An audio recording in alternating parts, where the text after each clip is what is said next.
പ്രാർത്ഥനയിൽ ദൈവത്തോട് കൂടുതൽ അടുക്കുവാനും നാം ദൈവബന്ധത്തിൽ ശക്തി പ്രാപിക്കുവാനുമായി സാധിക്കേണ്ട സമയമാണ് ഏകാന്തത.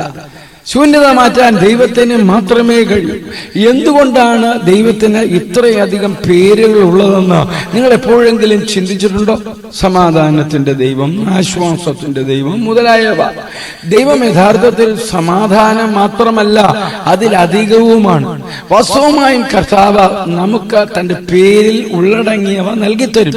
ചിലപ്പോൾ നാം തനിച്ചാക്കപ്പെടുകയും ആ അനുഭവം നമ്മെ നിരാശരാക്കുകയും ദൈവത്തിൽ പതിച്ച നോട്ടത്തിൽ നിന്ന് തെറ്റിപ്പോയവരാക്കുകയും ചെയ്യും.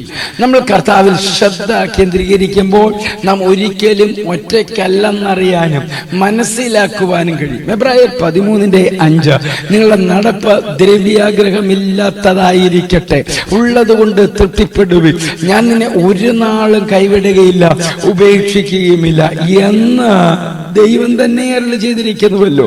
ദൈവം എപ്പോഴും അടുത്തുണ്ട്. കർത്താവ് ഇപ്പോഴും അടുത്തുണ്ട്.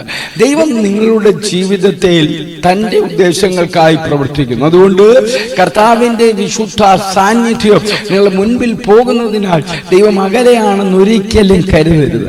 നിങ്ങൾക്ക് ആശ്വാസം നൽകുവാൻ ദൈവത്തോട് പ്രാർത്ഥിക്കുക. ശാന്തമായ ഒരു സ്ഥലം കണ്ടെത്തുക.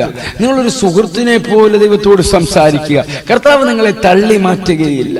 നിങ്ങൾ നിങ്ങളുടെ പ്രാർത്ഥനാ ജീവിതം കെട്ടിപ്പടുക്കുവാൻ തുടങ്ങുമ്പോൾ നിങ്ങളുടെ ജീവിതത്തിൽ ദൈവത്തിന്റെ ആകർഷണീയമായ സാന്നിധ്യം കൂടുതൽ കൂടുതൽ അനുഭവപ്പെടും. നമ്മുടെ ശ്രദ്ധ കർത്താവിലായിരിക്കുമ്പോൾ ദൈവം നമുക്ക് നൽകുന്ന സമാധാനം വിവരണാതീതമാണ്. പ്രശ്നങ്ങൾ വരുമ്പോൾ നിങ്ങളെ കരുതാൻ കഴിയുന്ന ദൈവത്തിന്റെ കഴിവിൽ ശ്രദ്ധ കേന്ദ്രീകരിക്കുക.